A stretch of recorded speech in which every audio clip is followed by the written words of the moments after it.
Hello, good evening. সংস্কৃত চর্চার পক্ষ থেকে সকলকে গুড ইভিনিং। আমি সংস্কৃত চর্চা থেকে রুমকি ম্যাম তোমাদের সাথে একটা খুব গুরুত্বপূর্ণ বিষয় নিয়ে আলোচনা করার জন্য আজকে একটা ভিডিও পোস্ট করলাম। দেখো, এতদিন সংস্কৃত চর্চা তোমাদের জন্য যে কটা ভিডিও চ্যানেলে আপলোড করেছে, মানে স্পেসিফিক ইউটিউব চ্যানেলটায়, তাতে তোমরা লাইভ ক্লাসের ভিডিও পেয়েছো।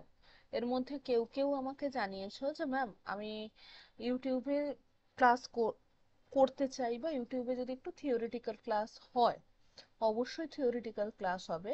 তাই আমাদের সংস্কৃত চর্চা তোমাদের অনুরোধটাকে রেখে, বা অনুরোধ বলার, বলতে না চাই, বলতে পারো তোমাদের দাবি, হ্যাঁ, দাবিটাকে মাথায় রেখে এবার থেকে ইউটিউবে লাইভ ক্লাসের ভিডিওর সাথে সাথে লাইভ ক্লাস যেমন থাকবে, তেমনি এমনি ক্লাসের ভিডিও তোমাদের আপলোড করে দেবো, তোমাদের সকলের সুবিধার জন্য।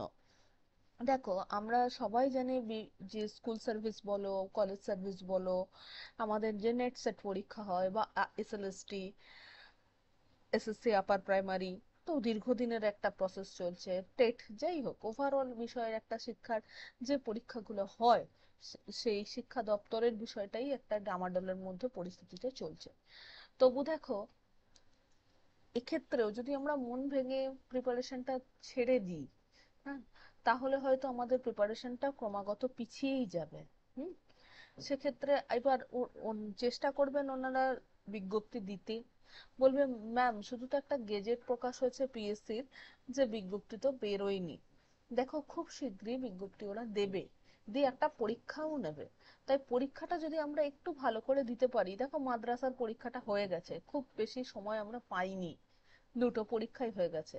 তোমরা বিভিন্ন অন্যান্য স্টেট যেহেতু অ্যানাউন্সমেন্ট করে দিয়েছে, রিসেন্টলি ঝাড়খণ্ড টেটও বেরিয়েছে, তো বিহার কিছুদিন আগেই হয়েছে, আমাদের স্টেটও চাইছে একটা বিজ্ঞপ্তি দিতে, সেটা পিএসসি হোক বা স্কুল সার্ভিস হোক, প্রথমে পিএসসির বিজ্ঞপ্তি প্রকাশ হওয়ার সম্ভাবনা আছে। দেখো, প্রিপারেশনটা যদি আমরা একটু থরো ভাবে নিই, আমরা তো ইউটিউবে বেশ ভিডিওগুলো দেখে প্রিপারেশন নেব, এছাড়া আমার ইনস্টিটিউটেও ক্লাস হচ্ছে, তোমরা ডিটেলস ভিডিওর মধ্যে পাবে। তাই ডেলি বেসিসে পড়াশোনাটা চালিয়ে যাও, টেক্সট বুক ইভেন ক্লাসে।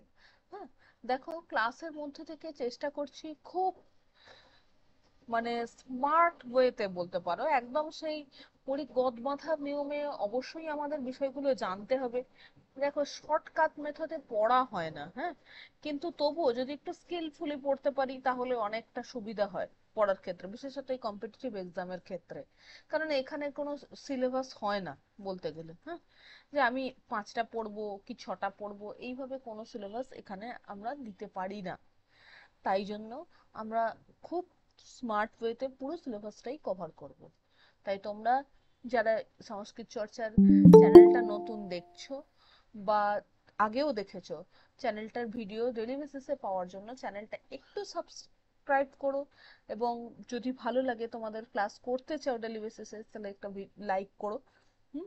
এবং যাতে আমরা এই ইউটিউব চ্যানেলটাকে এগিয়ে নিয়ে যেতে পারি। ইউ হুম। এবং যদি মনে করো যে আমরা এই ইনস্টিটিউটে ক্লাস করব, অবশ্যই ফোন নাম্বার দেওয়া থাকবে, হোয়াটসঅ্যাপ নাম্বার দেওয়া থাকবে, যোগাযোগ করতে পারো। চলো, আজকে এইটুকুনি। নেক্সট ক্লাসে আমরা একদম পড়াশোনার মধ্য দিয়ে শুরু করব, হ্যাঁ।